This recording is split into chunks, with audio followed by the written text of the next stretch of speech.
Sang anjing kecil seputih salju membuka matanya tak mengerti mengapa kakaknya menangis terseduh-seduh. Jiwa yang terjebak di tubuh anjing itu mencoba bangkit, namun tubuhnya terasa begitu berat dan kaku. Ia terlalu lemah. Sang kakak terus memeluknya erat sembari berbisik bahwa masih banyak keinginan untuk Koko. Namun maut harus memisahkan mereka. Koko merasa seperti anjing bodoh yang tak mampu memahami ucapan kakaknya. Meski begitu, ia adalah sosok yang paling peka saat merasakan kesedihan mendalam di hati kakaknya. Koko mengusapkan cakar berbulunya ke pipi sang gadis untuk menghapus air mata, namun itu justru memicu tangis lebih hebat. Sambil mendekap erat hewan kesayangannya, sang gadis membisikkan kata cinta yang begitu tulus. Saat itu dunia Koko dipenuhi aroma kasih sayang dan air mata duka yang memilukan hati. Ia tak mengerti apa itu kematian, tapi tanggisan kakaknya menunjukkan bahwa sesuatu yang menyedihkan tengah terjadi. Koko hanya ingin kakaknya bahagia mengingat bertahun-tahun lalu, dialah penyelamat hidup anjing cantik ini. Saat itu kereta kuda Chloe berhenti mendadak karena Koko yang tiba-tiba berlari ke tengah jalan. Sang kusir melaporkan bahwa seekor anak anjing kecil baru saja melompat ke hadapan kereta mereka. Kusir hendak menyingkirkannya agar perjalanan lanjut, namun Chloe justru merasa sangat tertarik dengan anak anjing itu. Saat mendekat, Koko mencium aroma kesepian yang pekat, menyadari bahwa takdir mereka ternyata sangat serupa. Akhirnya sang nona bangsawan itu meminta agar anak anjing malang tersebut dibawa masuk ke keretanya. Sang kusir mencoba melarang karena menganggap itu berbahaya bagi keselamatan dan kesehatan sang nona. Namun Chloe bersikeras tak peduli, meski itu anjing liar yang mungkin membawa berbagai penyakit berbahaya. Hari pertemuan itu menjadi momen paling membahagiakan bagi Koko, di mana ia mulai mengenal cinta sejati. Chloe memberinya nama dan menyebutnya kecil serta putih persis seperti bayangan dirinya sendiri. Setibanya di kediaman mewah, hal pertama yang dilakukan sang gadis adalah memandikan Koko dengan lembut.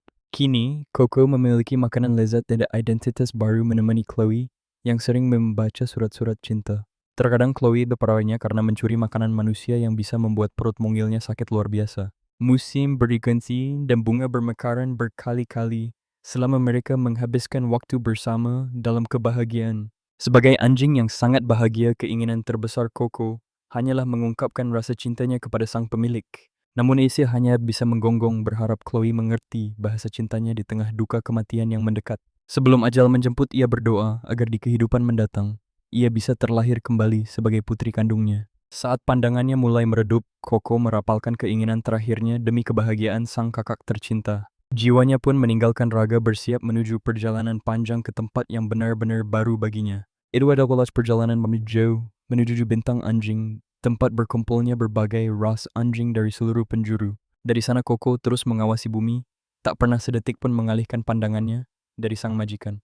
Namun hatinya hancur melihat para pelayan bergosip bahwa Chloe mulai kehilangan akal sejak kematian anjingnya. Chloe mengurung diri di pavilion selama berminggu-minggu, bahkan menolak menyentuh makanan mewah yang ia pesan sendiri. Para pelayan kebingungan melihat sang nona memesan hidangan pesta, namun membiarkannya begitu saja, tanpa selera. Desas-desus pun mulai menyebar di antara mereka mengenai perilaku aneh sang nona bangsawan itu. Mereka menyebut bahwa meski berasal dari keluarga Aries Duke Tendency Angel, sebenarnya adalah penyihir yang mengerikan. Koko merasa sangat sedih mendengar segala fitnah kejam yang ditujukan kepada kakaknya yang berhati lembut.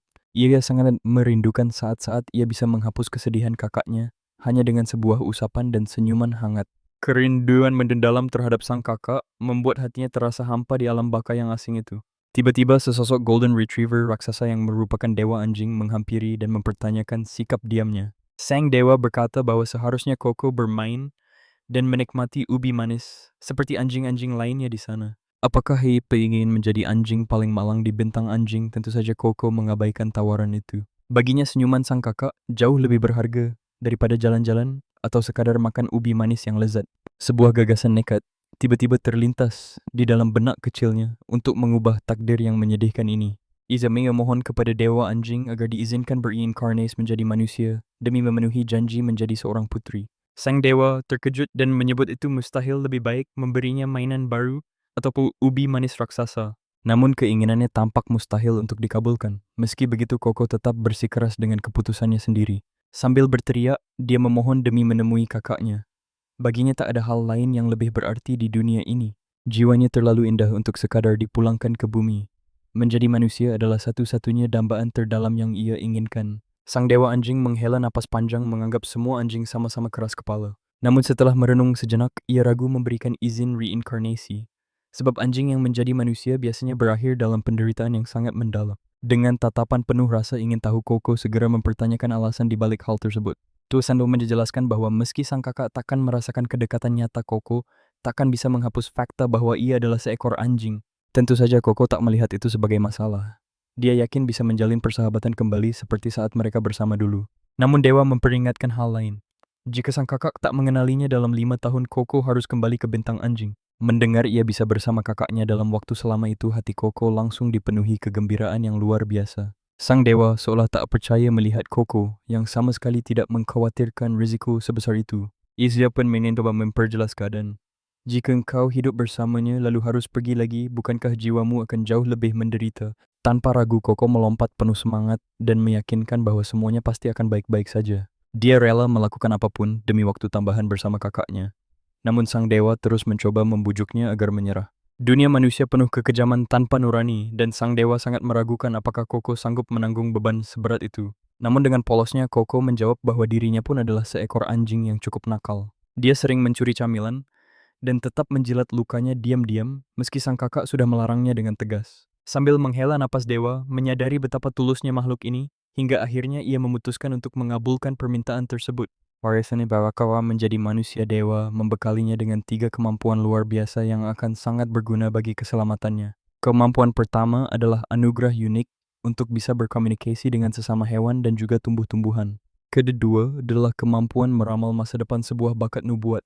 Dan terakhir, kecerdasan luar biasa dalam segala hal terkait kakaknya. Dewa berkata kekuatan ini akan melindunginya di bumi setelah Koko benar-benar siap menjalani takdir barunya tersebut. Sebuah jalan cahaya yang istimewa pun disiapkan sebagai gerbang baginya untuk turun kembali ke dunia manusia.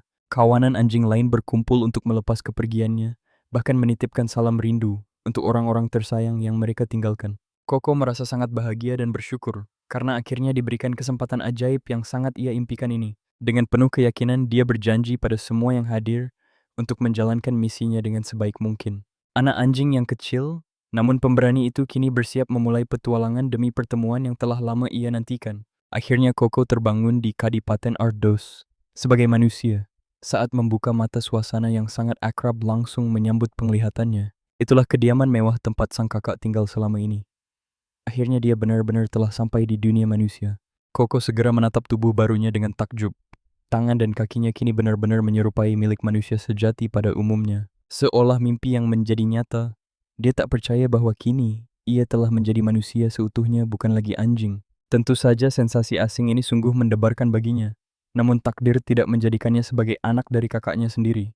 Melainkan dewa telah mengatur agar dia terlahir kembali sebagai sosok adik perempuan kandung bagi sang kakak tercinta. Sebelum pergi, dewa telah memperingatkannya tentang batas waktu yang akan ia habiskan di dunia manusia yang fana ini. Hanya ada waktu 5 tahun, dan jati diri aslinya tak boleh terlupakan. Menariknya, di dunia ini namanya pun tetaplah Koko. Awalnya dia tinggal di pinggiran desa yang sunyi, sebelum akhirnya diadopsi oleh sebuah keluarga seniman yang cukup terpandang. Kini di usianya yang kelima, gadis kecil itu bertekad untuk segera melangkahkan kakinya menemui sang kakak tercinta. Namun saat mencoba berdiri, dia kehilangan keseimbangan karena kaki manusianya terasa sangat kaku hingga ia terjatuh dari tempat tidur. Koko menyadari bahwa mengendalikan tubuh manusia ternyata jauh lebih rumit daripada yang pernah ia bayangkan sebelumnya. Tiba-tiba suara ketukan pintu terdengar. Seorang pelayan masuk dengan cemas setelah mendengar suara gaduh yang berasal dari kamarnya. Dengan tatapan polos, Koko segera meyakinkan pelayan itu bahwa dirinya baik-baik saja, sehingga sang pelayan tidak perlu khawatir. Pelayan muda itu pun merasa lega, lalu mendekati Koko dengan senyum ramah yang sangat menenangkan hati sang gadis kecil. Ia sebenarnya berusaha bantuan untuk mengganti pakaian karena sebentar lagi mereka harus segera meninggalkan kediaman mewah tersebut. Namun saat mendengar kata pergi terucap dari mulut pelayan itu, hati Koko tiba-tiba dipenuhi oleh rasa penasaran. Koko langsung bertanya tentang maksud perkataan itu karena istilah tersebut terasa sangat asing bagi pendengarannya saat ini. Koko mengira ini ajakan jalan-jalan. Senyum manisnya merekah saat berkata sangat menyukai udara luar. Suasana mendadak kaku. Sang pelayan menunduk lesu, lalu menyerahkan secarik kertas misterius kepada Koko. Ternyata itu surat pemutusan adopsi. Hak perwalian Koko akan segera dicabut secara paksa. Koko sulit membaca. Ia mengenali kata pemutusan, tapi tak paham betapa kejam makna di baliknya. Dengan tatapan polos, ia bertanya pada pelayan tentang maksud dari isi surat tersebut. Meski terasa pahit, sang pelayan akhirnya menjawab bahwa Koko harus segera pergi meninggalkan mansion. Dunia Koko runtuh seketika. Harapan bertemu sang adik hancur digantikan kenyataan pahit pengusiran dirinya. Ternyata semua berawal dari sebuah wahyu suci yang diterima oleh Sang Duke Ardos. Wahyu itu berbistik tentang anak pemberkatan dewa yang akan membawa kejayaan besar bagi keluarga. Mereka harus memberinya persembahan hingga muncul tanda suci yang keramat pada tubuh anak itu. Itulah bukti ada identitas sang anak berkah sehingga Duke pun segera mengadopsi Coco. Namun sebulan lalu tanda suci itu tiba-tiba memudar dan menghilang tanpa bekas dari tubuhnya. Coco bingung kenapa ia diusir. Isa pikir tanda itu hanya berpindah ke bagian tubuh lain. Coco tidak mengerti alasan pengusirannya karena menganggap tanda suci itu hanya sedang bersembunyi saja. Akhirnya menolak menyerah. Ia masih menyimpan kerinduan besar untuk bertemu dengan adik tercintanya. Rencana harus segera dibuat agar tak diusir. Tiba-tiba kekuatan misterius dalam dirinya bangkit. Berkat kemampuan dari Dewa Anjing, Coco merasa tanda suci itu akan muncul kembali jika diperiksa. Ia merasa berbeda sekarang. Coco yang berdiri di sana bukanlah gadis lemah seperti sebelumnya. Sesuatu pasti akan berubah. Coco pun segera memberitahu pelayan agar tidak membuang waktu lagi. Namun pelayan menjelaskan bahwa pemeriksaan ulang sangat mustahil dilakukan dalam waktu dekat ini. Duke sedang pergi ke ibu kota, apalagi fenomena kemunculan kembali tanda suci sangatlah langka. Beruntung proses pengusiran ditunda sementara. Kabar ini menjadi napas lega bagi sang gadis kecil. Coco bersyukur tak jadi diusir. Ia pun bertanya cara agar bisa bertemu dengan Nona Chloe. Pelayan menjawab bahwa pelayan biasa tak mungkin bisa menemui anggota keluarga inti begitu saja. Kecuali jika Coco menunjukkan bakat luar biasa yang diakui oleh seluruh anggota keluarga Duke. Dengan tekad membara, Coco sangat percaya bahwa ia pasti mampu melakukannya demi sang adik. Ia tadi menjek kandang kuda teringat kenangan masa lalu saat bermain bola bersama adiknya tercinta. Coco pun bergegas mencari tempat penyimpanan bola untuk menunjukkan kemampuan terbaiknya saat ini. Di sana seorang pria tua panik karena kuda Sonder sekarat. Tuan Rus pasti akan murka. Pemuda di depannya pun bingung. Mereka tak tahu cara menyelamatkan situasi yang sangat genting ini. Kuda itu sangat keras kepala. Isa menolak memakan jerami ataupun wortel yang mereka berikan. Siapapun yang mendekat pasti diserang. Sudah banyak pelayan yang menjadi korban amukan kuda itu. Kuda hitam itu sangat disayangi Tuan Rus membuat para pelayan semakin gemetar ketakutan. Jika terus diikat tanpa diobati kuda malang, itu bisa mati karena kelaparan yang sangat hebat. Mereka harus menenangkan kuda itu sebelum kemarahan sang majikan jatuh menimpa mereka semua. Sang kepala kandang berasa frustasi dan akhirnya memutuskan untuk segera melapor pada Tuan Rus. Bersama Patrick, mereka pun bergegas kembali menuju mansion dengan perasaan yang sangat cemas. Mendengar nama itu, Coco teringat bahwa Rosardos adalah adik laki-laki dari saudari yang ia rindukan. Rose dikenal sangat pemilih dan dingin, namun Coco tahu betapa besarnya kasih sayang pemuda itu. Seperti kakaknya mencintai Coco, Rose pun mencintai Sonder. Coco paham rasa sakit saat tak berdaya. Tiba-tiba mata Coco berbinar melihat sebuah bola yang masih ada di tempat persembunyiannya. Ia merasa inilah kesempatannya. Jika ia melemparnya dengan sempurna, bakatnya akan segera diakui. Dengan sekuat tenaga, Coco melempar bola, lalu bersorak kegirangan sambil melompat-lompat kecil. Dalam benaknya langkah untuk bertemu sang adik kini sudah terbuka lebar di depan mata. Namun mendadak suara berat terdengar. Sang kuda menyebut Coco bodoh karena telah salah mengartikan kesuksesan. Kuku teringat kemampuannya bicara dengan hewan, lalu menanyakan maknanya. Sander tersentak kaget, tak percaya gadis kecil itu mengerti ucapannya. Coco mendengar suaranya dengan jelas, membuat Sander menangis penuh kebahagiaan. Baginya Coco adalah jenius. Dia pun memohon bantuan pada gadis itu. Sander mengeluh kesakitan karena ada serpihan kayu tajam di lidahnya. Saat dia menunjukkan lidahnya, Coco terbelalak melihat luka yang menyakitkan. Tanpa ragu, Coco segera mencabut serpihan kayu dari lidah sang kuda. Sander merasa lega. Dia mengakui hanya mengamuk karena rasa sakit itu. Tubuh agungnya telah menderita sekian lama dalam kesunyian yang perih. Dia mengutuk para dokter bodoh yang tak menyadari penderitaan batinnya itu. Coco bingung karena Sander sendiri yang tak membiarkan siapapun mendekatinya. Namun Coco menagih janji. Apa arti kesuksesan yang sebenarnya bagi mereka? Sander merapikan surainya yang indah. Heran Coco belum memahami arti sukses. Baginya sukses bukanlah sesuatu yang didapat hanya dengan menyerah begitu saja. Merawat kuda bangsawan sepertinya adalah sebuah pencapaian yang sangat luar biasa. Coco tak percaya. Mungkinkah ini cukup untuk membawanya bertemu sang kakak? Tiba-tiba Patrick kembali ke istal merasa heran mendengar keributan di sana. Dia terpaku melihat seorang gadis kecil sedang membelai kuda temperamental itu. Patrick bingung bagaimana gadis itu bisa menembus penghalang sihir buatannya sendiri. Belum lagi pemandangan yang sangat tidak masuk akal di depannya itu. Kuda yang biasanya mengamuk itu kini tunduk dengan begitu tenangnya. Patrick berlari menghampiri Coco bertanya bagaimana dia bisa menjinakkan Sander. Gadis itu dengan polos menjelaskan bahwa dia baru saja menyembuhkan Sander. Patrick terpana melihat kondisi Sander yang kini tampak jauh lebih sehat. Hal ini pasti akan membuat Tuan Rufus merasa sangat senang nantinya. Dia menyadari gadis ini adalah Coco, nama yang pernah dia dengar. Gadis yatim piatu yang kabarnya akan segera diusir dari kediaman ini. Patrick tersenyum licik, menyadari prestasi besar ini bisa dia klaim sendiri. Dia bertekad melaporkan pada Tuan Rufus bahwa dialah pahlawan bagi Sander. Coco terkejut tak menyangka kejujurannya akan dikhianati dengan begitu kejamnya. Patrick merasa menang karena tak ada saksi yang membela gadis kecil itu. Baginya hadiah dan kehormatan itu harus menjadi miliknya, bukan milik Coco. Dia dibandingkan kepada Coco dan mengintimidasi, menyebut semua itu hanyalah mimpi belaka. Mustahil bocah sekecil dia bisa menaklukkan kuda sekuat dan sebuah Sander. Patrick mengusir Coco, menyuruhnya kembali ke pavilion untuk segera beristirahat. Meski Coco memohon Patrick menutup pintu istal dengan dingin di depannya. Pria serakah itu sama sekali tidak peduli lagi pada perasaan sang gadis. Coco bersedih sementara Patrick bersiap merayakan kemenangan palsu atas jerih payahnya. Dia membayangkan hadiah melimpah yang akan diberikan Tuan Rufus kepadanya kelak. Pemeriksaan dilakukan dan semua orang takjub melihat Sander telah kembali pulih. Pujian pun mengalir untuk Patrick yang dianggap telah melakukan keajaiban luar biasa. Dengan angkuh Patrick menerima pujian itu tepat saat Tuan Rufus datang. Tuan Rufus bergegas masuk ingin melihat sendiri kondisi kuda kesayangan yang legendaris. Sang majikan muncul dengan aura yang sangat kuat dan sangat mengintimidasi. Tuan Rufus tak bisa fokus berlatih sebelum memastikan Sander benar-benar telah sehat. Ruse bertanya tajam soal nasib kudanya membuat Patrick mulai berkeringat dingin ketakutan. Patrick berdalih tak tahu jenis penyakitnya, hanya menyebut Sander mengalami gangguan pencernaan ringan. Nafsu makannya hilang, namun Tuan Ruse merasa sangat janggal dengan alasan tidak masuk akal itu.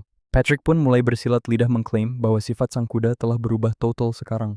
Ia mendekati Sander dengan sombong, membual bahwa hewan itu kini jauh lebih patuh padanya. Tiba-tiba Sander murka, sebuah tendangan keras mendarat tepat di wajah Patrick yang penuh kebohongan. Kecurigaan Ruse memuncak, ia menyadari kudanya sama sekali tidak patuh seperti bualan Patrick tadi. Sambil meringis kesakitan, Patrick bingung mengapa Sander tiba-tiba menjadi sangat liar tak terkendali. Suasana seketika menjadi tegang, namun di saat itulah sebuah kejadian tak terduga pun dimulai. Sander melompat keluar pagar, sementara sang pemilik langsung berlari ingin memeluk hewan kesayangannya itu. Rose merasa lega karena Sander tampak pulih, rasa rindu pun membuncah di dalam dadanya. Tak disangka Sander justru mengabaikannya dan berjalan pergi keluar dengan langkah yang sangat mantap. Dengan perasaan penuh tanda tanya, mereka semua mengikuti kemana arah tujuan kuda megah itu.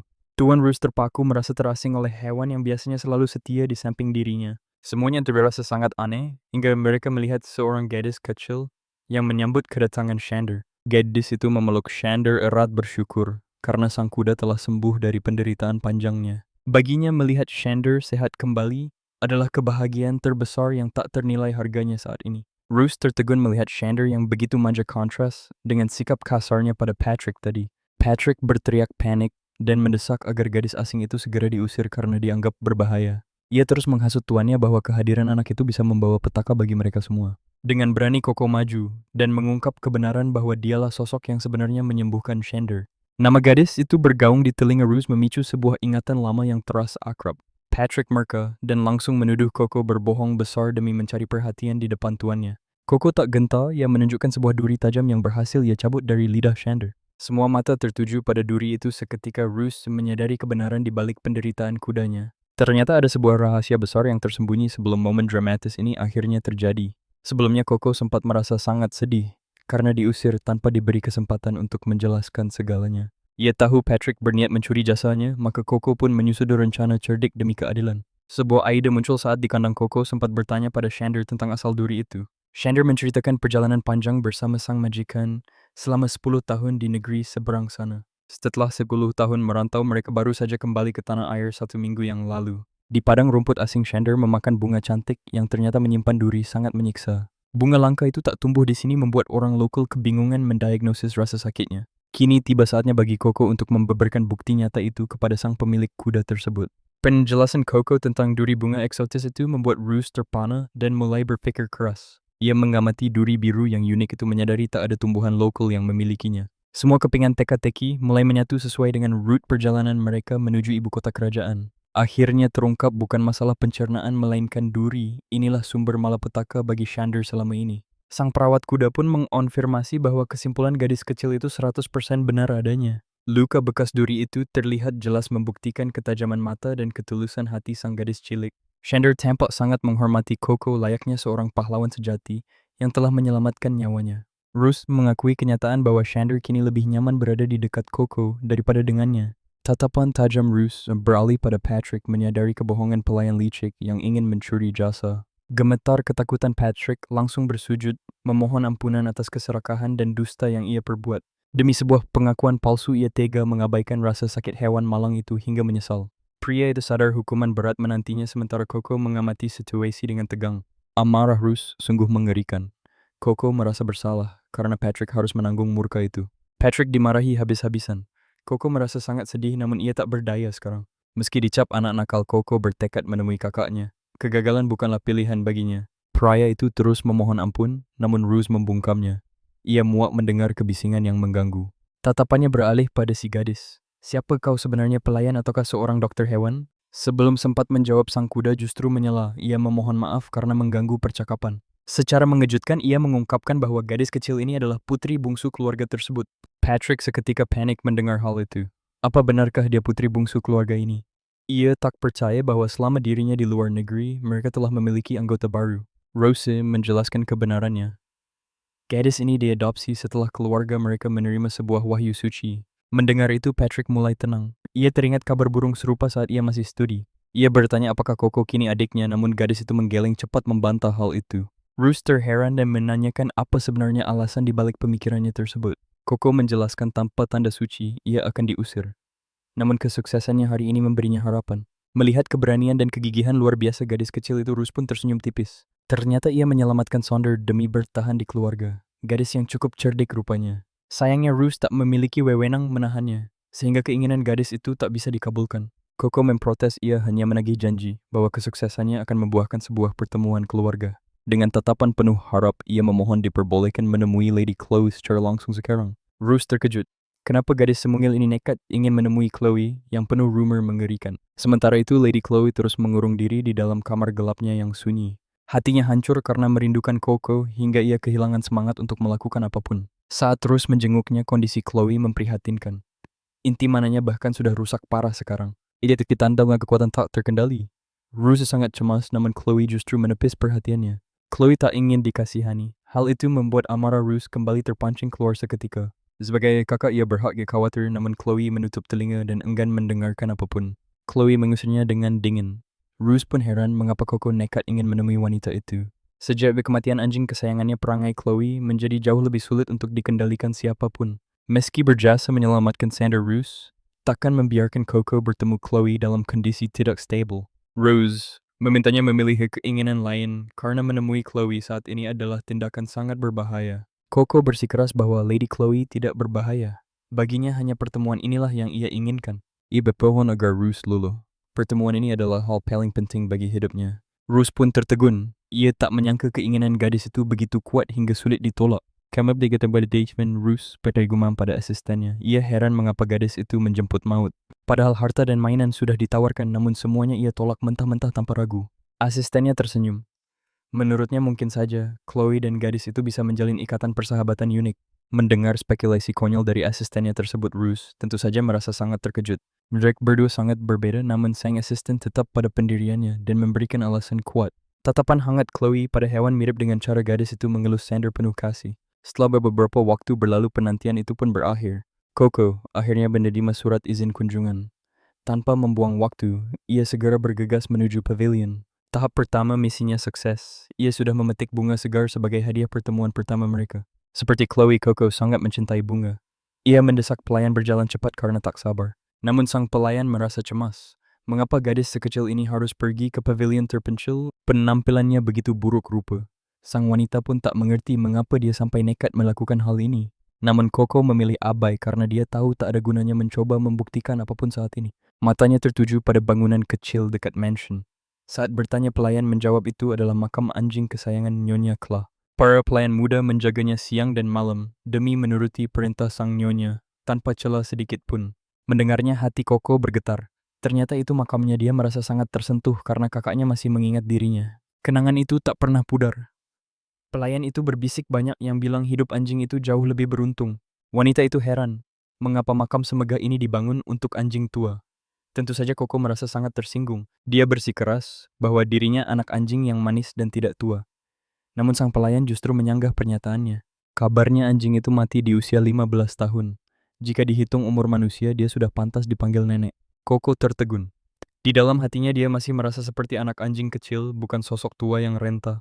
Tak terima dibilang tua, Koko mulai bertingkah menggemaskan demi membuktikan bahwa dia masih anak anjing yang manis. Sang pelayan hanya bisa mengalah.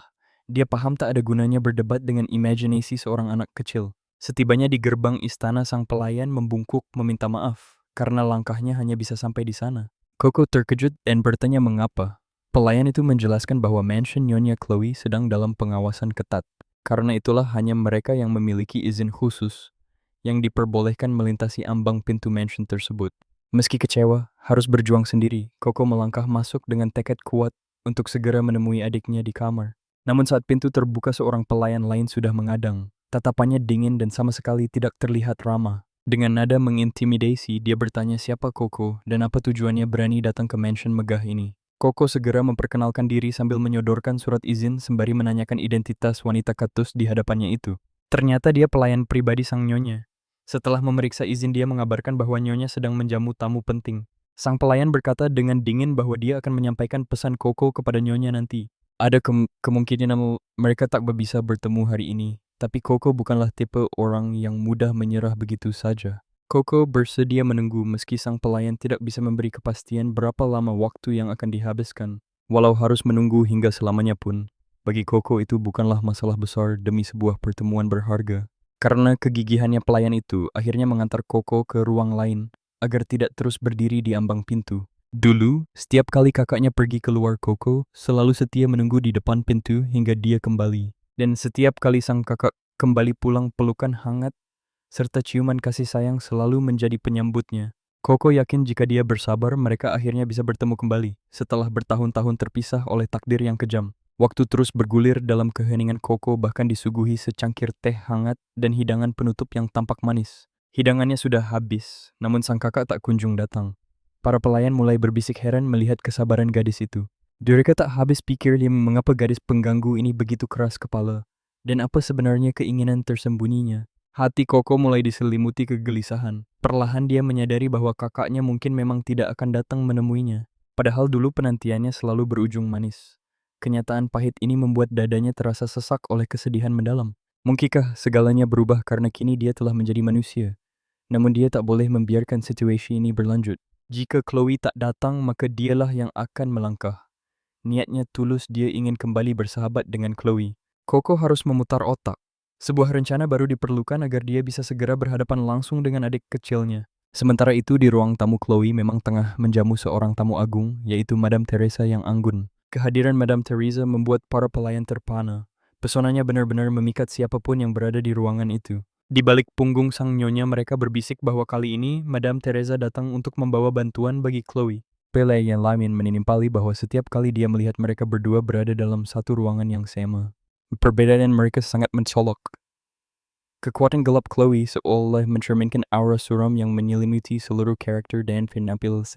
Sangat kontras dengan Madame Teresa yang bak malaikat suci, padahal dia adalah kakak kandung dari Chloe sendiri. Chloe mendekat dan menuduh saudaranya itu sengaja menyebar rumor busuk agar berita buruk itu sampai ke telinganya. Dia memperingatkan agar Teresa berhenti mengusiknya dengan omong kosong dan mulai fokus menjalani hidupnya sendiri yang membosankan. Namun Teresa hanya tersenyum sinis menyebut Chloe pantas hidup terasing layaknya penyihir hitam yang hampir kehilangan akal. Chloe menatap tajam memperingatkan kakaknya agar berhenti bersandiwara, seolah Teresa benar-benar ingin membantunya. Dengan nada merendahkan ia mengingatkan bahwa kasta kekuatan mereka berdua sangatlah berbeda jauh. Chloe paham betul dunia ini terbagi menjadi dua golongan yang tidak akan pernah setara. Kelompok pertama adalah para terpilih, mereka yang diberkati dewa dengan kekuatan luar biasa. Namun sayangnya mayoritas penduduk hanyalah manusia biasa tanpa keajaiban apapun. Kaum berbakat hanya berjumlah kurang dari 1%, menjadikan mereka aset kekaisaran yang sangat berharga. Kekuatan cahaya penyembuh adalah yang paling agung, dan Teresa sombong karena Chloe takkan pernah menandinginya. Terlebih lagi kemampuan pemurnian miliknya diklaim mampu menyembuhkan segala jenis penyakit. Hal itu menjadikannya calon orang suci, sementara ia menganggap aura kegelapan Chloe hanya memperkeruh suasana kediaman. Ia berpura-pura iba dan ingin mengusir kegelisahan adiknya dengan kekuatan suci palsu itu. Namun Chloe menolak mentah-mentah, memperingatkan dengan ketus bahwa sihir pemurnian itu takkan mempan pada kekuatannya. Chloe pun balik menyerang, menebak bahwa kakaknya hanya ingin mencari muka di depan ayah mereka. Jika ingin diakui sebagai ahli waris, sebaiknya ia fokus pada dirinya sendiri, daripada mengganggu ketenangan Chloe. Amarah langsung berkilat di mata Teresia saat mendengar kata-kata pedas adiknya itu. Ia tak terima diremehkan hanya karena statusnya yang bukan merupakan putri kandung sang Duke. Baginya posisi calon orang suci sudah cukup untuk membuktikan kelayakannya tanpa perlu ikatan darah. Teresia berusaha meredam emosinya, ia tak boleh terlihat lemah di hadapan para pelayan yang mengawasi. Dengan nada yang dipaksakan tenang, ia berkelit dan berpura-pura tidak mengerti maksud ucapan Chloe. Ia lalu mengejek Chloe yang bodoh karena masih meratapi kematian seekor anjing selama setahun penuh. Baginya itu sangat tidak masuk akal dan kesabaran Chloe kini sudah mencapai batas akhirnya. Chloe menggebrak meja dengan keras menyuruh kakaknya untuk segera menghentikan omong kosong ini. Seketika aura sihir meluap di sekitarnya Chloe memperingatkan Teresia untuk segera pergi sebelum ia kehilangan kendali. Saat pendar cahaya ungu gelap menyelimuti tangan Chloe, Teresia terkesiap dan mulai merasa terancam. Ketakutan mulai merayap. Mungkinkah Chloe benar-benar akan melepaskan sihir terkutuk itu kepadanya? Chloe tersenyum sinis menantang kakaknya, yang katanya bisa menyembuhkan segala hal untuk tidak perlu merasa takut. Namun dengan nada mengejek, Chloe meragukan apakah kemampuan suci itu benar-benar bisa menyelamatkannya nanti. Panik mulai melanda Teresia, ia tak menyangka Chloe berani mengancamnya dengan kekuatan sebesar itu. Ia merasa dikhianati padahal ia merasa telah menjaga adiknya dengan penuh drama selama ini. Tapi melihat ketakutan para pelayan, Teresia sadar situasi ini justru menguntungkan citranya sebagai korban. Sambil tertawa kecil, ia berpura-pura mengalah demi meredakan ketegangan yang membuat Chloe merasa tidak nyaman. Ia pun pergi dengan alasan kondisi kesehatan Chloe sedang memburuk, bersikap seolah dialah yang paling bijak. Di dalam hati ia mengumpat bahwa Chloe hanyalah noda hitam bagi reputasi agung keluarga Duke. Menyingkirkan Chloe bukanlah hal sulit baginya. Sebelum akhirnya ia melangkah pergi dan menutup pintu rapat-rapat. Kondisi Chloe mendadak drop, ia terbatuk hebat setelah memaksakan aliran sihirnya keluar secara mendadak. Mata Chloe terbelalak saat melihat telapak tangannya kini telah bersimbah darah merah segar. Ia menyadari bahwa fisiknya sudah tidak sanggup lagi menampung luapan sihir yang begitu dahsyat. Andai Teresia tahu luka batin yang ia pendam setahun lalu, ia takkan berani bicara sekasar itu. Semua orang terus menuduhnya haus kekuasaan dan hanya ingin menjadi ahli waris demi pujian sang ayah. Mereka tak paham alasan ia menyerah hingga momen memilukan setahun lalu.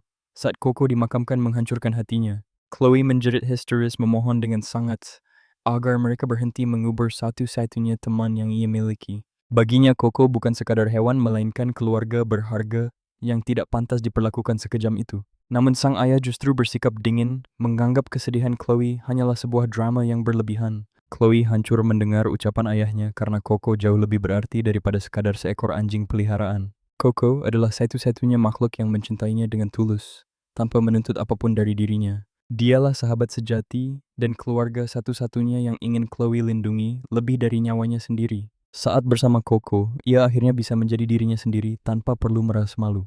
Namun setahun telah berlalu sejak perpisahan itu, luka di hatinya tak kunjung sembuh, hingga ia merasa mulai kehilangan akal sehatnya. Biarpun jarak membentang luas di antara mereka, Chloe tetap terobsesi mencari sisa-sisa kehadiran Coco di kediaman itu, mulai dari mainan kesayangan hingga bekas tapak kaki kecil di lantai. Kenangan saat Coco setia menantinya di balik pintu, setiap kali ia pulang selalu terbayang jelas di pelupuk mata. Kini keheningan yang menyambutnya di ambang pintu menjadi siksaan yang paling menyayat hati. Bagi Chloe, pembantaian terasa jauh lebih manis daripada harus menanggung kehampaan yang begitu menyesakkan ini. Dalam keputusannya, ia percaya bahwa hanya maut yang bisa mempertemukannya kembali dengan Coco. Ia punya mulai terhanyut dalam pemikiran dalam untuk menjemput takdirnya lebih cepat dari yang seharusnya. Tepat setelah pertemuan dingin dengan kakaknya, aroma yang sangat ia kenal tiba-tiba menyeruak masuk ke indera penciumannya. Saat mendekati pintu, seuntai bunga mungil tergeletak manis di sana, membangkitkan memori yang hampir terkubur. Itu adalah bunga yang selalu dibawakan Coco setiap pagi,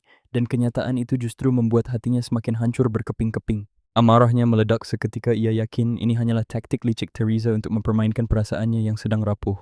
Padahal ia sudah melarang siapapun mendekati kamarnya, lalu siapa yang berani bertindak selancang ini? Tanpa ia sadari, Coco lah pelakunya yang hanya ingin meninggalkan jejak kasih sayang, meski tak bisa bertatap muka secara langsung. Baginya bisa menyelinap masuk ke kamar sang kakak, memberikan sensasi mendebarkan sekaligus manis. Coco sangat berharap setangkai bunga itu cukup untuk memberitahu Chloe bahwa ia masih ada di sana. Ia pun duduk dengan tenang di ruangan tempat pelayan meninggalkannya menunggu dengan penuh harap.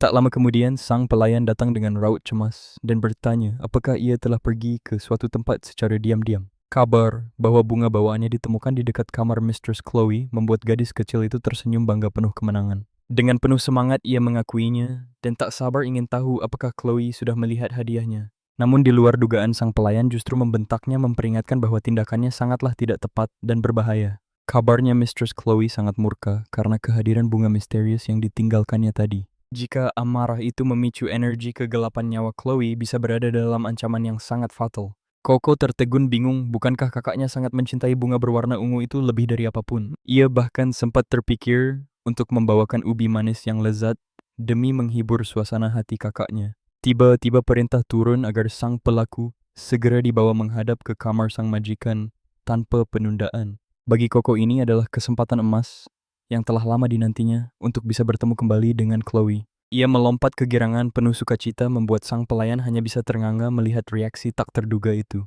Dengan rasa bangga yang meluap, si kecil jenius ini merasa rencananya telah berhasil dengan sangat sempurna. Langkah kakinya akhirnya sampai di depan kamar Chloe, namun ruangan itu tampak sunyi tanpa penghuni. Pelayan itu menjelaskan bahwa Mistress Chloe sedang berada di ruangan lain, sehingga mereka harus menunggu sejenak. Coco tak keberatan meski hatinya bertanya-tanya mengapa suasana di dalam sana terasa begitu suram dan kelam. Perasaan tidak enak mulai menghantui, sebab ia tahu betul kakaknya adalah seseorang yang sangat membenci kegelapan. Setelah jamuan makan malam usai, Chloe kembali ke kamarnya dan diberitahu bahwa ada sosok kecil yang telah menunggunya. Di benaknya sang penyusup bunga itu hanyalah anak angkat yang harus segera ia depak keluar dari kediamannya. Ia bertekad untuk segera mengakhiri urusan ini dan menemukan pelaku tersebut secepat mungkin. Namun Chloe merasa heran mengapa anak itu mau menunggu di pavilion terpencil hingga ia mengira gadis itu sudah melarikan diri. Begitu daun pintu itu berderit terbuka, matanya seketika silau oleh cahaya mentari yang menerobos masuk sebuah pemandangan yang sangat tidak lazim baginya. Biasanya para pelayan akan selalu menutup rapat tirai demi menjaga suasana yang mencekam dan penuh depresi. Dengan rasa penasaran yang memuncak, ia melangkah masuk dan mendapati vas bunga serta sepucuk surat misterius di atas meja. Surat itu menuliskan bahwa denting lonceng dipercaya mampu mengusir segala energi jahat jauh ke tempat yang tak terjangkau. Meski tulisan tangannya tampak berantakan, Chloe tiba-tiba mendengar suara yang sangat familiar menggema dari arah belakangnya. Ia pun menoleh perlahan dengan jantung yang berdegup kencang, berharap bisa melihat sosok Coco di sana. Di lantai seorang gadis kecil tidur meringkuk sambil menjilati bibirnya persis seperti tingkah seekor anjing. Seketika Chloe sadar bahwa pelayan bermaksud tentang anak adopsi, jadi mustahil gadis ini adalah Coco kesayangannya. Merasa pikirannya kacau, Chloe segera mendekati gadis kecil itu untuk membangunkannya dari tidur. Perlahan Coco mulai membuka matanya yang sayu dan menatap ke arah Chloe. Sambil mengusap mata, ia bertanya, apakah itu kakaknya, sementara Chloe melihat banyak kemiripan dengan anjingnya. Kebingungan yang melanda benak Chloe, ia merasakan sensasi asing yang sangat aneh di dalam hatinya. Jantungnya berdebar kencang saat Coco melompat ke ranjang dan menyambut kakaknya dengan senyum penuh kebahagiaan. Melihat ekspresi terkejut Chloe Binor di wajah gadis itu meredup dan ia tampak sedikit kecewa. Ia menyadari bahwa sang kakak tercinta tampaknya sama sekali tidak mengenali sosok dirinya sekarang. Namun Coco tetap merasa senang bisa bertemu kakaknya, meski Chloe masih merasa situasi ini sangat ganjil. Chloe tak mengerti mengapa orang asing ini menatapnya dengan tatapan yang begitu hangat dan penuh kerinduan. Dadanya bergejolak hebat, sebuah getaran aneh muncul tiap kali ia memandangi wajah gadis kecil di depannya. Padahal mereka belum pernah bertemu dan seharusnya Chloe memarahinya karena berani menaruh bunga sembarangan. Akhirnya Chloe bertanya siapa namanya, dan dengan mantap gadis itu menjawab bahwa namanya adalah Coco. Chloe teringat itu nama anak adopsi mereka. Namun ia tak habis pikir mengapa takdir begitu lucu. Karena namanya sama persis dengan anjingnya. Lalu ia bertanya, apakah benar gadis itu pelakunya? Ia pun menegaskan bahwa masuk ke kamar orang lain tanpa izin adalah tindakan yang sangat tidak sopan. Hati Coco mencelos saat disebut orang asing. Ia sadar kakaknya lupa, namun ia menolak untuk menyerah. Sebuah tekad kuat muncul, ia akan membuat sang kakak mengenalnya kembali dari awal. Dengan senyum tulus, Coco berkata ia hanya ingin menjadi teman bagi Nona Chloe yang sangat berharga. Tentu saja tawaran pertemanan yang tiba-tiba itu membuat sang nona merasa sangat sangsi. Kau pikir aku percaya omong kosongmu? Kau hanya takut diusir dari kediaman ini, bukan? Coco membantah dan menjelaskan bahwa ia sangat mengagumi kehebatan sihir hitam milik Nona Chloe. Baginya itu adalah sihir yang luar biasa, dan ia ingin menyampaikan kekagumannya secara langsung. Iza merasa sedih karena selama ini orang-orang hanya membicarakan hal buruk tentang kakaknya. Saat masih menjadi anjing, Coco selalu merasa geram melihat orang-orang menuduh Chloe sebagai sosok jahat. Chloe tak pernah tahu alasan kebencian orang-orang, bahkan dari tunangan dan ayahnya sendiri. Rumor menyebutkan sang ibu wafat karena Chloe terlahir sebagai seorang penyihir kegelapan yang terkutuk. Bahkan di titik terendah, Chloe sempat percaya bahwa kehadirannya memang hanya membawa petaka bagi semua. Kebencian dunia membuat Chloe kesepian dan dulu Coco hanya bisa menggonggong untuk menghiburnya. Namun kini, ia manusia dan bisa bicara. Coco bertekad menjadi pelindung bagi penyihir yang kesepian itu. Ia percaya bahwa segala sesuatu yang bersinar indah pasti membutuhkan kegelapan sebagai latarnya. Sekarang ia akan menggunakan suaranya untuk meyakinkan sang kakak betapa istimewa dirinya yang sebenarnya. Bintang-bintang selalu ada di siang hari, namun hanya kegelapan malam yang mampu menunjukkan kimilaunya. Tanpa kegelapanmu, dunia tidak akan pernah tahu betapa indahnya cahaya bintang-bintang di langit. Coco merentangkan tangannya, ingin memeluk Chloe, menyatakan cintanya pada sihir hitam melebihi cahaya manapun. Chloe tetap tak percaya baginya kegelapan hanyalah sesuatu yang kelam dan mengerikan untuk dipandang. Ia pun melepaskan kekuatan magisnya yang kelam untuk menakuti gadis itu agar segera melarikan diri. Di luar dugaan, Coco justru merasa seolah sedang didekap hangat oleh sihir milik Nona Chloe. Baginya hamparan sihir hitam itu seperti langit malam, tempat bulan dan bintang beristirahat dengan tenang. Chloe terperangah melihat gadis itu sama sekali tidak gentar menghadapi aura kegelapan yang ia lepaskan. Secara ajaib, gadis itu justru mendekat menembus kegelapan seolah membawa pendar cahaya bintang yang terang. Dengan suara yang riang, Coco menegaskan bahwa ia sama sekali tidak merasa takut padanya. Ia berharap Nona Chloe tidak keberatan untuk menghabiskan waktu yang menyenangkan bersamanya di masa depan. Ia pun meyakinkan bahwa kini kondisinya sudah sangat sehat dan siap menemani sang kakak. Meski gerakannya masih sedikit kaku kini, Coco jauh lebih lincah dari sebelumnya. Ia bertekad mengembalikan senyum sang kakak dan memohon izin untuk berkunjung sesekali. Chloe akhirnya luluh mendengar permintaan itu, namun ia memberikan satu syarat mutlak bagi Coco jika ingin menemuinya. Jangan pernah panggil aku kakak. Status adopsi tidaklah penting. Baginya tak ada ikatan persaudaraan di antara mereka berdua. Chloe menegaskan bahwa hanya ada satu orang yang ia anggap keluarga, dan sosok itu jelas bukan si kecil Coco. Ia pun dilarang hendak membuat senda keributan di pavilion, dan harus segera pergi tanpa jejak setelah urusannya selesai. Coco pun berjanji walau hatinya teriris merasakan kesepian mendalam yang menyelimuti adik kecilnya itu. Aroma kesedihan yang begitu pekat tercium jelas dari sosok sang kakak. Tak ada bantal empuk ataupun dekapan hangat yang bisa menenangkan jiwanya yang rapuh. Coco memang kini sebatang kara, namun ia takkan menyerah. Meski pernah tidur beralaskan tanah yang dingin, rasa dingin ini hanyalah angin lalu yang takkan pernah bisa membekukan semangat di hatinya. Selama ia tidak diusir dari rumah itu, Coco yakin mereka akan terus bertemu kembali. Hambatan kecil takkan membuatnya mundur. Ia akan berjuang sekuat tenaga demi orang yang disayanginya. Ia percaya suatu hari nanti sang kakak akan kembali tersenyum cerah seperti sedia kala.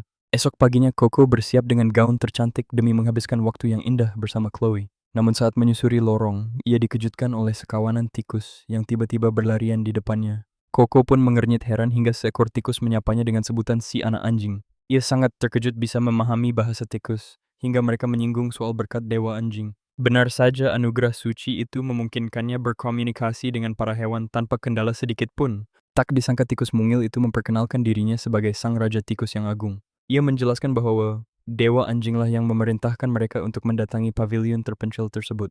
Coco pun bertanya dengan polos mengapa sang dewa justru mengutus tikus dan bukan datang sendiri. Sang raja menjawab bahwa sebagai dewa banyak urusan penting yang tak bisa ditinggalkan begitu saja. Ia kemudian menyampaikan misi suci dari sang dewa untuk memperlihatkan penglihatan masa depan kepada Coco. Seketika Coco teringat janji dewa anjing sebelum ia turun ke dunia manusia dulu. Sebuah anugerah luar biasa berupa kekuatan nubuat untuk melihat apa yang akan terjadi nanti. Menyadari pentingnya kemampuan ini, Coco memohon agar sang raja segera menunjukkan masa depan tersebut. Namun sebelum dimulai, sang raja memberikan satu peringatan serius yang wajib ia dengar. Penglihatan ini hanya muncul satu kali dan hanya berkaitan dengan takdir tragis sang kakak. Coco harus fokus mengingat setiap detailnya dan ia pun menyanggupinya dengan penuh keyakinan. Tak ada keraguan sedikit pun, terutama jika ini menyangkut keselamatan kakak yang sangat ia cintai. Raja Mosele meminta Coco memejamkan mata untuk menyalurkan berkat suci dari sang dewa. Kilatan cahaya suci pun membanjiri benaknya menyingkap tabir masa depan yang menanti Nona Chloe. Di masa depan, Nona Chloe akan menjadi korban fitnah keji dan niat jahat orang-orang di sekitarnya. Ia akan dikambing hitamkan atas kejahatan besar, hingga diusir secara tidak hormat dari kediaman Duke. Takdirnya berakhir tragis di tiang eksekusi pemandangan yang membuat Coco gemetar ketakutan. Tangisnya pecah seketika. Melihat reaksi histeris itu, sang Raja Tikus pun bertanya dengan sangat cemas. Coco hancur melihat kakaknya akan mati, ia tak tahu harus berbuat apa. Raja Tikus berteriak panik menanyakan apakah masa depan yang dilihatnya adalah kegagalan dalam menyelamatkan kakaknya. Sambil menyeka air matanya, Koko membenarkan bahwa takdir buruk itu memang benar-benar akan terjadi. Namun ia tersadar selama ini masih berupa penglihatan harapan itu belum sepenuhnya padam. Teman-temannya di alam dewa selalu berpesan bahwa masa depan bukanlah sesuatu yang mutlak. Segalanya masih bisa kita ubah bersama-sama. Materi Koko lega, karena masih bisa mengubah takdir kematian kakaknya membuat sang Raja Tikus ikut bersemangat. Kalau begitu kita harus bergerak cepat sebelum semuanya terlambat, seru sang Raja. Tak diragukan lagi pemilik rumah yang menyebalkan itu, berniat menutup mansion ini untuk sementara waktu. Dan para pelayan licik itu pasti akan mengisolasi sang nyonya demi mengisi kantong mereka sendiri. Raja Tikus merenung serius menyadari betapa kesepian dan menderitanya kakak perempuan Koko di sana. Koko sangat geram para pelayan rendahan itu benar-benar tidak punya hak untuk bertindak semena-mena. Dalam penglihatan masa depan, kakaknya sangat tidak bahagia. Namun kali ini takdir harus diubah sepenuhnya. Musuh utama yang menyiksa kakaknya saat ini adalah Licorice, si ibu tiri, dan Theresia saudari tirinya. Meski belum bisa membalas mereka, Koko bersumpah akan menghukum para pelayan yang menjadi kaki tangan kejahatan. Koko merasa dirinya adalah anak anjing yang cerdik, apalagi jika itu menyangkut keselamatan sang kakak tercinta. Tanpa rasa ragu sedikit pun, gadis kecil itu memutuskan untuk bergerak mengikuti insting tajamnya. Dia bertekad menjalin persahabatan dengan kakaknya dan menghancurkan orang-orang yang berhati busuk seperti ubi busuk itu. Mendengar tekad tersebut, Raja Tikus menyadari perubahan besar pada diri Koko setelah melihat masa depan. Gadis itu mendadak menjadi sangat bijak dan pemberani, seolah mendapatkan kekuatan baru dari pengetahuan masa depannya. Koko membocorkan rahasia bahwa para pelayan menyembunyikan uang hasil curian mereka di dalam sebuah buku kas. Jika buku itu ditemukan, Koko yakin dia bisa menyeret para pelayan pengkhianat itu ke pengadilan. Namun tentu saja akan sangat sulit baginya untuk mengambil buku tersebut seorang diri. Maka dia menawarkan kesepakatan pada Raja Tikus informasi jalan rahasia dan keju sebagai imbalan atas bantuannya. Meski awalnya sombong dan menolak suap sang Raja Tikus, akhirnya tidak bisa menolak permintaan itu. Dia berdalih bahwa bantuannya kali ini murni karena kemuliaan dan kebaikan hatinya yang luar biasa. Setelah merancang strategi matang Kaisar Tikus, memastikan kesiapan Koko sebelum mereka melancarkan aksi nekat tersebut. Tapi sebelumnya Koko mengulang kembali seluruh rencana agar tidak ada satupun kesalahan fatal terjadi. Pasukan Tikus dibagi dua tim untuk mencari buku khas dan mainan lamanya yang harus segera ditemukan. Mainan itulah yang akan menjadi kunci emas bagi Koko untuk mendapatkan izin masuk ke tempat itu. Raja Tikus sangat mengagumi keberanian Koko yang berencana menjalankan bagian tersulit dari rencana itu di malam hari. Gadis yang geram itu menegaskan bahwa semua bukti penggelapan uang tersimpan rapi di dalam buku tersebut. Dia akan memaksa mereka menunjukkan lokasi kejahatan itu agar tak ada lagi celah untuk mengelak. Misi dimulai. Saat Tikus bergerak, Koko menyadari bahwa tahap pertama operasi penyelamatan kakaknya telah diluncurkan. Inilah awal dari misinya untuk membersihkan mansion ini dari para pelayan parasit yang merugikan. Waktu terus berjalan hingga akhirnya seorang pelayan datang menemui sang nyonya dengan wajah yang mencurigakan. Pelayan itu melapor bahwa si gadis kecil ingin makan siang bersama, seolah-olah sedang menguji kesabaran Chloe. Chloe menolak mentah-mentah dan menyuruh pelayan itu mengusir Koko, yang langsung dituruti oleh sang pelayan. Pelayan itu kembali dan dengan kasar menyuruh si kecil Koko pergi agar tidak mengganggu nyonyanya lagi. Sekembalinya ke dalam, si pelayan berpura-pura ramah sambil terus mengawasi gerak-gerik sang nyonya dengan ketat. Chloe mendengus miris merasa ucapan selamat makan itu sangat menghina karena makanan yang disajikan sudah busuk. Akibat efek samping kekuatannya indera, perasaannya hilang, padahal mereka sebenarnya hanya menyajikan makanan sisa yang menjijikan. Terlebih lagi hari peringatan kematian anjing kesayangannya yang bernama Koko sudah semakin dekat. Hatinya terlalu lelah untuk memicu keributan, dia hanya ingin ketenangan di tengah rasa sakit yang mendalam. Hidup tanpa kehadiran Koko terasa begitu hampa hingga dia kehilangan selera makan dan terhanyut dalam kesedihan. Namun tiba-tiba Koko kecil berhasil menerobos masuk dan berlari ke arah Lady Chloe dengan napas terengah-engah. Terkejut melihat kedatangan bocah itu lagi, pelayan itu bertanya dengan nada yang sangat tidak ramah. Koko menyodorkan sebuah bola kecil dan berkata bahwa itulah alasan utamanya datang ke tempat ini. Chloe tertegun saat menyadari bahwa bola itu adalah mainan favorit anjing kesayangannya yang telah tiada. Benda yang dia kira telah hilang selamanya kini kembali berada di depan matanya secara tak terduga. Koko bercerita melihat tikus-tikus membawa mainan itu membuat Chloe bertanya-tanya apakah masih ada barang lainnya. Gadis kecil itu mengangguk mantap dan menjelaskan bahwa para tikus telah menyembunyikan semua harta itu. Dengan penuh percaya diri, Koko menawarkan bantuan untuk menangkap tikus-tikus nakal itu demi sang kakak tercinta. Chloe memegangi kepalanya yang pening. Ia merasa terdesak oleh sikap gadis itu, namun tetap menuntut kejelasan atas ucapannya. Melihat adanya kesempatan sang gadis, langsung memohon izin agar diperbolehkan untuk bermalam di kediaman itu. Isa berdalih bahwa tikus-tikus muncul saat malam, sehingga memudahkan pencarian mainan-mainan yang sengaja mereka sembunyikan. Tentu saja bagi Chloe semua alasan yang keluar dari mulut gadis itu terdengar seperti omong kosong belaka. Namun demi menemukan jejak mainan kesayangan Coco Chloe, akhirnya merebut bola itu kembali dari tangan sang gadis. Chloe setuju dengan syarat tegas. Hal ini hanya berlaku satu malam, dan seluruh tikus harus segera ditangkap. Wajah gadis itu langsung berbinar bahagia.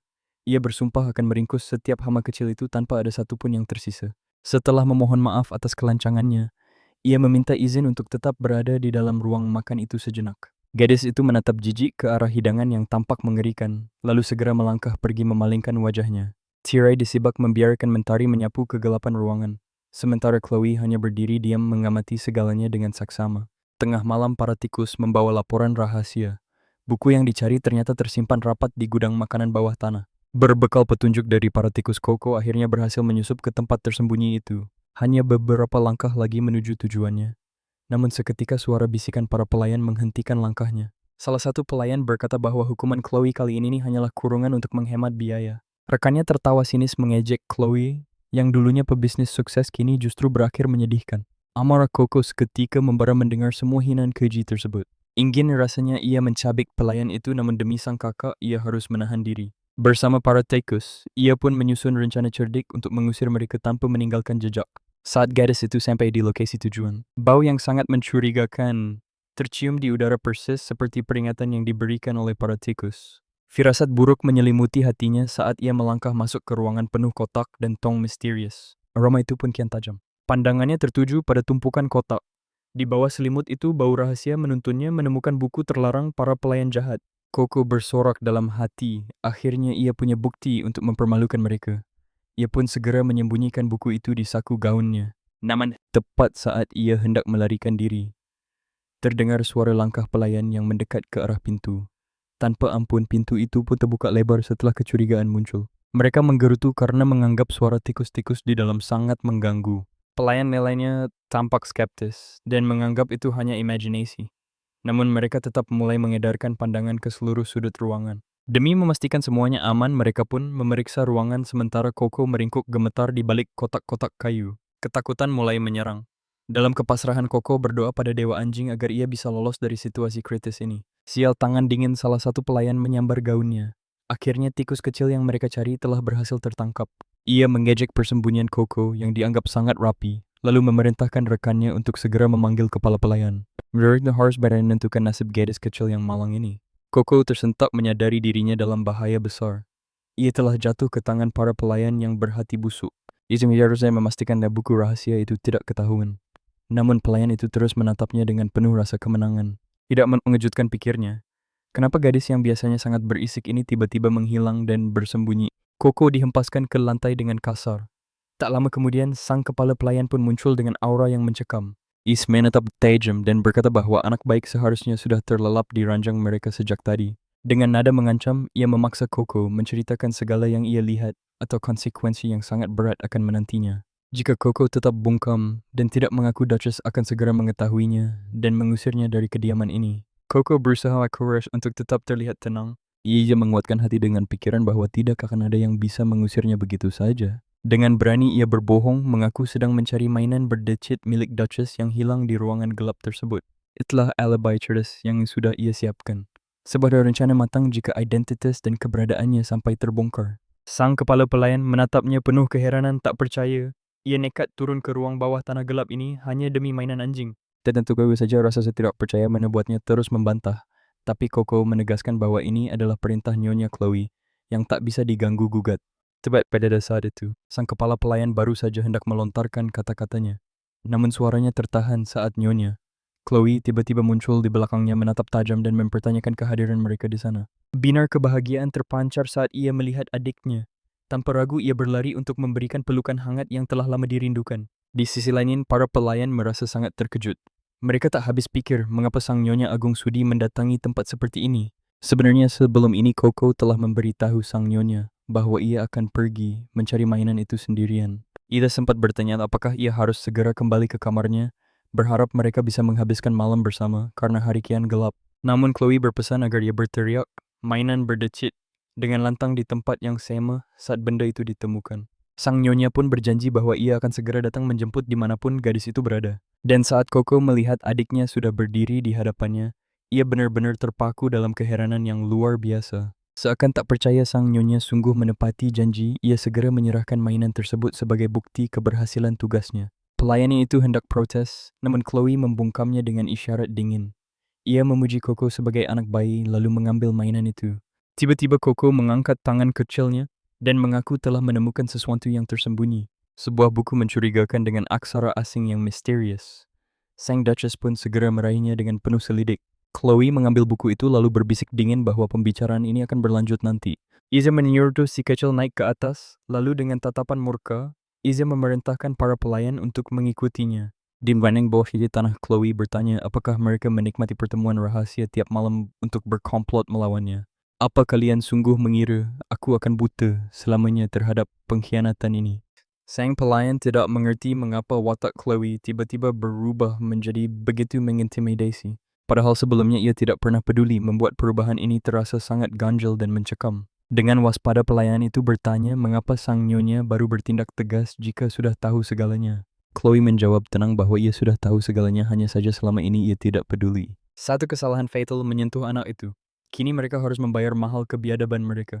Para pelayan itu tak percaya Chloe tega menghukum mereka demi rakyat jelata asing. Mereka mengira Chloe tak peduli pada gadis itu.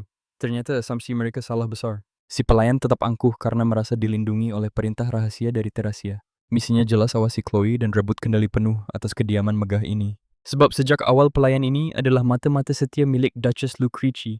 Dia yakin Chloe takkan berani menyentuhnya. Rasa takut sama sekali tak terlintas di benaknya. Sambil menyeringai dia mengingatkan bahwa hukuman pelayan hanyalah hak sang nyonya rumah. Jadi dia merasa hanya akan menerima ganjaran langsung dari tangan sang Duchess. Dia begitu tamak berharap kesetiaannya ini akan membuahkan imbalan besar dari Duchess. Di matanya Chloe sama sekali tak punya peluang untuk menang. Namun Chloe tersenyum dingin. Dia mengingatkan hak garis keturunan murni untuk menghukum pelayan secara langsung. Kekuatannya bangkit, dia bersumpah akan menyeret ketakutan terdalam mereka ke dunia nyata. Tanpa ragu, sihir kegelapan itu pun segera dia lepaskan jeritan pecah saat kegelapan mulai menelan mereka. Awalnya sunyi, namun perlahan situasi berubah monster. Dari mimpi buruk mereka mulai menampakkan diri dalam pekatnya malam. Chloe membiarkan mereka tersiksa dalam keputusasaan setidaknya sampai fajar tiba menyapa. Para pelayan tersungkur memohon ampun, menangis meratapi dosa yang telah mereka perbuat. Setelah usai Chloe melangkah keluar, biasanya dia takkan bertindak sekejam ini nih. Namun karena mereka menyakiti anak yang membantunya, amarahnya pun tak terbendung. Bagi Chloe, ini hukuman yang pantas. Kini saatnya mencari pelayan baru yang lebih setia. Tiba-tiba saat menaiki tangga pandangannya menggelap. Chloe pun limbung dan hampir terjatuh. Syukurlah Chloe sempat bertumpu pada dinding. Akibat memforsir kekuatannya, sensasi menyiksa yang paling ia benci itu kini kembali menghantam raganya. Efek samping sihir hitam itu mulai menghantuinya. Ilusi suara salkan Coco kesayangannya terus terngiang di telinga. Ia terus merajut ilusi indah yang tercipta dari kepingan kenangan paling membahagiakan dalam hidupnya. Namun saat bayangan itu sirna, rasa sakit luar biasa melahap raga dan jiwa Chloe hingga ia tersungkur dalam tangis pilu. Tak disangka di tengah badai penderitaan itu, ia merasakan rasa sakitnya mereda dalam sekejap mata. Sungguh aneh Chloe tertegun menyadari mengapa kutukan sihir itu memudar begitu cepat dari tubuhnya. Meski diselimuti kebingungan, ia memutuskan kembali ke kamar demi mengistirahatkan jiwanya yang kelelahan. Di saat yang sama, ia menitipkan pesan lewat pelayan agar gadis kecil itu menginap di sisinya malam ini. Coco tersadar cara penyampaian yang dingin itu pertanda bahwa Chloe sedang enggan menatap wajahnya. Gadis itu mendesah kecewa mencoba tegar, meski hatinya sedikit terluka karena merasa kehadirannya tidak diinginkan. Tiba-tiba sang kesatria menyodorkan botol kecil seraya berujar bahwa Lady Chloe tidak membuang obat itu. Chloe bahkan bertanya dengan nada cemas apakah gadis itu terluka saat jatuh tak sengaja tadi. Coco tertegun. Ia memang terluka, namun tak menyangka ada seseorang yang menyadari rasa sakit tersembunyinya. Ternyata, di balik sikap dinginnya, perhatian Chloe begitu tajam hingga mampu melihat luka yang ia sembunyikan. Saat ramuan khusus itu dioleskan, keajaiban terjadi. Lukanya pulih seketika hingga membuat Coco terpana luar biasa. Ia sadar itu adalah ramuan yang sangat berharga, pemberian tulus dari Chloe yang memintanya untuk terus menggunakannya. Tawa ceria seketika pecah dari bibir Koko, rasa hangat menyelimuti hatinya yang sempat merasa layu. Baginya kakaknya tetaplah sosok yang hangat bak mentari, yang takkan pernah sanggup melihat luka di tubuhnya. Koko yakin suatu hari nanti momen indah itu akan kembali saat mereka saling mengucap kata cinta yang tulus. Demi menyambut hari bahagia itu, ia kini rela melakukan apapun, bahkan hal yang paling menyakitkan sekalipun. Keesokan paginya pria itu sudah tidak sabar lagi untuk segera menemui sang gadis kecil yang memenuhi pikirannya. Namun asanya pupus seketika karena gadis itu belum juga menampakkan batang hidungnya di kediaman utama. Ia tak habis pikir mengapa bocah kecil itu sulit ditemui seolah ia menghilang di telan pavilion sepanjang malam. Rasa cemas mulai merayap, ia takut sesuatu yang buruk telah menimpa gadis itu akibat ulah Chloe.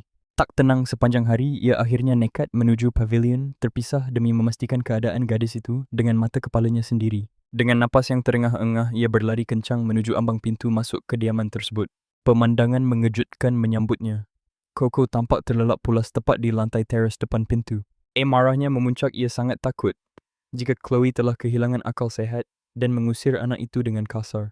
Teganya Chloe memperlakukan penyelamat Sander seperti itu. Ia bersumpah tidak akan membiarkan ketidakadilan ini berlanjut. Ia segera menggendong Koko sadar bahwa Sander telah mencari-cari keberadaan gadis ini sejak fajar menyingsing. Ia berniat memberi pelajaran pada Chloe sebelum membawa anak itu pergi ke tempat yang jauh lebih layak. Begitu menginjakkan kaki di dalam kediaman, ia langsung berseru, lantang penuh amarah, memanggil nama Chloe. Isi berteriak murka mempertanyakan keberanian Chloe yang tega memperlakukan sosok penyelamat Sander dengan cara sehina itu. Namun suaranya mendadak terhenti. Ia terpaku melihat pemandangan kacau yang sama sekali tidak pernah ia duga sebelumnya. Entah mengapa suasana di dalam rumah itu mendadak menjadi sangat riuh dan penuh dengan kegaduhan. Kerumunan wanita dengan wajah-wajah asing berlalu lalang, sementara sosok kepala pelayan tidak terlihat di manapun. Sadar ada sesuatu yang ganjil terjadi, semalam ia melangkah ke ruang tamu untuk menunggu penjelasan dari Chloe. Dengan sangat lembut ia merebahkan tubuh mungil Koko di atas sofa agar tidurnya tidak terganggu. Ia telah bergenam bahwa dua orang keras kepala ini memang tidak bisa ditinggal sehari saja tanpa membuat kekacauan besar. Sembari menunggu, ia tertegun memperhatikan wajah damai Koko yang tampak begitu menggemaskan dalam tidurnya yang lelap. Namun rasa penasarannya mulai terusik. Ia bertanya-tanya sampai kapan gadis kecil ini akan terus terhanyut dalam mimpinya. Melihat penampilannya yang semakin berantakan, ia semakin yakin bahwa Chloe pasti telah mengusirnya dengan sangat kejam. Pria itu benar-benar tidak mengerti daya tarik apa yang membuat Koko begitu bersikeras ingin tinggal bersama kakaknya. Tiba-tiba Koko tersentak bangun saat mendengar nama Chloe dipanggil, lalu meneriakkan nama Rose dengan penuh kepanikan. Reaksi spontan yang begitu tajam itu membuatnya terjengit kaget hingga hampir melompat mundur karena ketakutan. Dengan mata yang mencari-cari ke segala arah, Koko bertanya penuh harap akan keberadaan kakak yang sangat dirindukannya. Koko perlahan menoleh ke arahnya menyadari situasi pelik yang kini tengah menjerat dirinya. Ia bertanya dengan ragu, apakah benar pria itu yang membawanya kemari, sebab ia ingat betul sedang berada di jalanan. Rose menggelus kepalanya lembut dan membenarkan semua itu. Tak lama ia pun menuntut penjelasan tentang kesalahan apa yang telah Koko perbuat hingga membuatnya sampai terusir ke jalanan. Gadis itu tersentak tak terima dan menegaskan bahwa tidak ada yang mengusirnya. Ia pergi murni atas keinginannya sendiri. Rose paling benci dibohongi, maka ia pun mendesak Koko untuk jujur dan berhenti menyembunyikan kebenaran darinya. Sudah sangat jelas bahwa ia diusir. Koko terpaku terkejut saat pria itu tiba-tiba memintanya kembali tinggal jika ia memang sangat menginginkannya. Ia bahkan berjanji akan menjadikannya dokter hewan pribadi Sanders dan memanjakannya dengan segala barang yang ia sukai. Namun sebelum janji itu tuntas, Chloe mendadak masuk dan menyuruh kakaknya berhenti menggoda Koko sembari membantah telah mengusir gadis itu. Di saat ketegangan itu menyelimuti ruangan, para pelayan pun datang untuk menyajikan teh hangat bagi mereka. Chloe duduk anggun di hadapan kakaknya, sementara Rose menyindir sang wanita berhati dingin itu karena akhirnya sudi menampakkan diri. Rose lantas bertanya, mengapa gadis itu sampai tidur di lorong dalam cuaca sedingin ini jika memang Chloe tidak mengusirnya.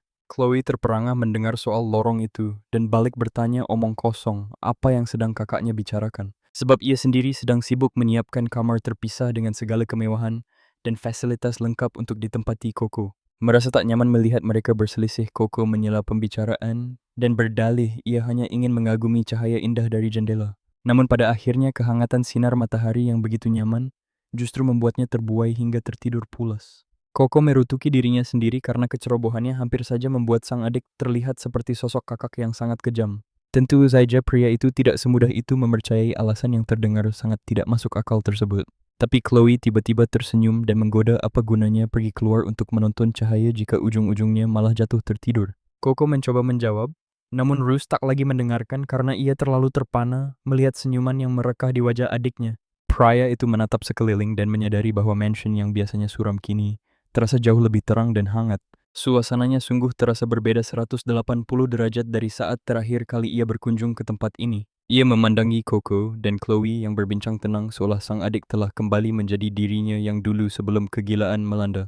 Ia pun menduga bahwa kehadiran Coco telah mengubah adiknya, dan ia mulai meyakini bahwa kemungkinan besar itu adalah kenyataan. Setelah suasana mencair, Rose berdehem dan menyatakan bahwa ada alasan penting di balik kedatangannya yang tiba-tiba ini. Ada sesuatu yang harus ia sampaikan pada Chloe. Adiknya pun menatap penuh curiga dan bertanya-tanya hal buruk apa yang telah terjadi. Dengan nada dingin, Chloe meminta kakaknya untuk segera bicara dan pergi secepat mungkin dari kediamannya. Rose pun menyadari bahwa sifat ketus adiknya pada orang lain belum berubah sedikit pun. Sambil tersenyum kecut, ia bertanya apakah Chloe ingat tentang harimau dari Rivera. Berita mengejutkan baru saja ia terima pagi ini bahwa harimau buas tersebut telah berhasil meloloskan diri dari kandangnya. Chloe teringat akan binatang buas itu harimau mengerikan yang dibawa ayah mereka pulang sebagai piala saat masa peperangan dulu. Coco yang penasaran langsung bertanya tentang makhluk itu membuat Rose tertegun karena tak menyangka ia tidak tahu apa-apa. Ia seolah tidak percaya bahwa masih ada orang yang benar-benar buta akan keberadaan hewan-hewan berbahaya tersebut. Pria itu kemudian menjelaskan secara mendalam bahwa sebenarnya seluruh hewan di dunia ini terbagi menjadi 3 jenis utama. Pertama adalah hewan biasa makhluk normal seperti anjing Sanders atau tikus yang pasti sudah sangat sering ditemui oleh Coco. Kedua adalah binatang roh. Meski berwujud hewan, mereka diberkati Tuhan dengan kekuatan khusus dan kemampuan yang luar biasa. Mereka sangat liar dan buas, namun terkadang bersedia mengikat kontrak suci dengan manusia pilihan yang dianggap cukup mengesankan. Terakhir adalah binatang ilahi makhluk sakral yang keberadaannya hanya sering muncul dalam legenda-legenda agung kekaisaran mereka. Sangat sedikit informasi tentang mereka, namun Coco harus ingat bahwa kekuatan yang mereka miliki sungguh tak tertandingi. Gadis itu menyimpulkan bahwa harimau yang lepas pastilah sangat kuat hingga membuat mereka cemas, dan Rose pun membenarkan hal itu. Sayembara dengan hadiah fantastis telah dibuka, namun hingga detik ini belum ada satupun orang yang berhasil menemukannya. Ayah mereka harus segera kembali untuk membereskan kekacauan ini, sekaligus memutuskan bagaimana nasib Coco ke depannya. Namun Chloe memotong pembicaraan memperingatkan Coco untuk waspada, karena bisa saja ia akan diusir sebelum sang ayah tiba. Mendengar hal itu hati Coco terasa hancur. Ia sungguh tidak sanggup membayangkan harus berpisah dengan adik kecil kesayangannya. Ancaman pengusiran benar-benar nyata jika ia gagal. Ia pun mulai merasa ada detail penting yang mungkin telah ia lewatkan. Ia harus tetap berada di sisi adiknya dan mulai memutar otak untuk mencari jalan keluar dari situasi yang tampak mustahil ini. Di saat kakak beradik itu mulai berdebat panas, karena ucapan tajam Chloe, Coco pun segera mengintervensi pembicaraan mereka. Dia bertanya, apa jadinya jika harimau itu ia tangkap dengan tangannya sendiri? Mendengar hal itu, pria Rusia tersebut langsung meledak dalam tawa yang meremehkan. Baginya itu omong kosong. Mana mungkin bocah 5 tahun bisa menaklukkan monster sekuat itu? Namun ia terpikir sesuatu. Kekuatan sang ayah bisa membatalkan hukuman pengasingan bagi gadis itu. Inilah celah harapan yang sedari tadi memang sangat dinantikan oleh Coco. Sambil tersenyum manis, ia bertekad menangkap harimau itu demi tetap menjadi adik Chloe. Tiba-tiba seorang feminis menginterupsi menyuruh sang gadis berhenti bicara yang bukan-bukan. Dengan tubuh sekecil itu, mustahil baginya untuk menghadapi bahaya yang mengancam nyawa. Dengan nada penuh ancaman, ia bertanya apakah Coco ingin terluka lagi demi hal berbahaya. Sebelum Coco sempat membela diri, Chloe mengusir mereka semua karena sudah merasa muak.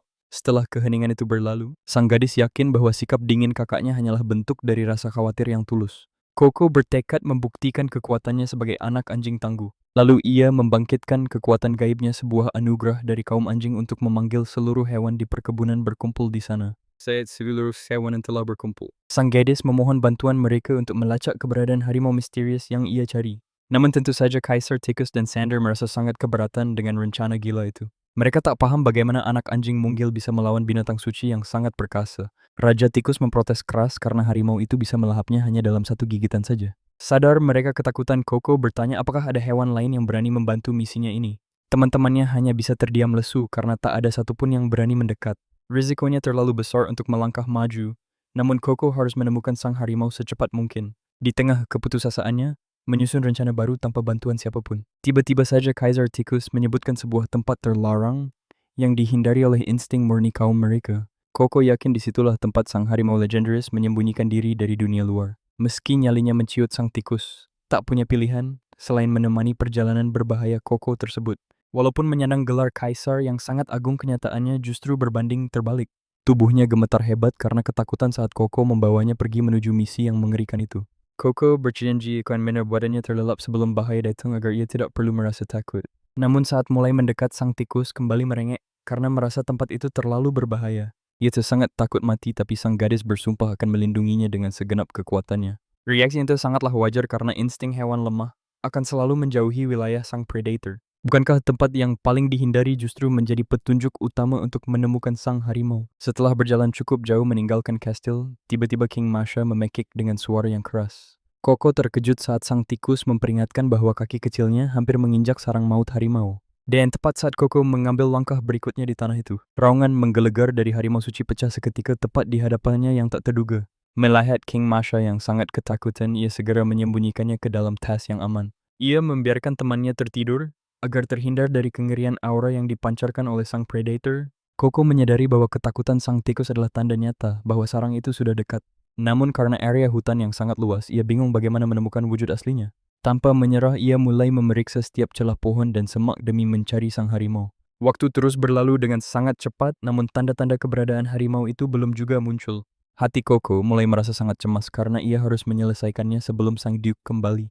Tiba-tiba mata kecilnya menangkap sebuah jejak tekanan yang cukup besar di balik rumput. Koko terheran mengapa rumput di sana tetap tegak tak tergoyahkan.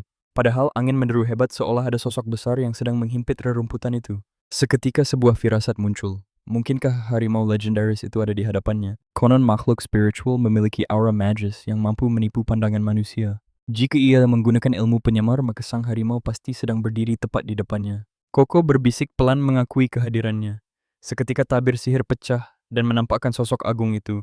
Harimau itu terperanjat, ia tak menyangka manusia kecil ini mampu menembus perlindungannya. Selama ini tak ada yang bisa melihatnya, namun anehnya ia tak merasakan ancaman dari Koko. Sebaliknya sebuah keinginan untuk berkomunikasi mulai tumbuh di dalam hatinya. Ia pun menggoreskan cakarnya di tanah bertanya apakah sang gadis benar-benar bisa melihatnya. Koko melihat guratan itu meski ia masih kesulitan mengejar pesan di atas rumput. Ia mau meyakinkan bahwa ia adalah teman bagi setiap satwa agar sang harimau tak lagi takut. Aku sudah mencarimu, ucapnya lembut. Kenapa kau harus bersembunyi sejauh ini? Koko mengajaknya pulang, berjanji akan memperkenalkannya pada kakaknya, agar mereka bisa bermain bersama. Harimau kecil itu tertunduk lesu. Ada sebuah kerinduan mendalam yang menahan langkah kakinya. Dalam sekejap Koko menyadari ada luka batin yang tersembunyi di balik tatapan itu. Sang harimau pun mulai berkisah tentang masa lalunya yang dingin di penjara akibat perang roh. Ia dikutuk dan dijauhi, dianggap sebagai monster yang tak pantas mendapatkan kasih sayang. Namun di tengah kegelapan itu pernah ada satu jiwa yang tidak takut padanya. Kepada orang itulah ia membuka hati meski kini kesunyian kembali menelan hidupnya. Mendengar itu Koko menyadari bahwa kisah ini memiliki akhir yang sangat menyayat hati. Ternyata sang harimau adalah jiwa yang hancur terbelenggu dalam kesepian yang tak berujung.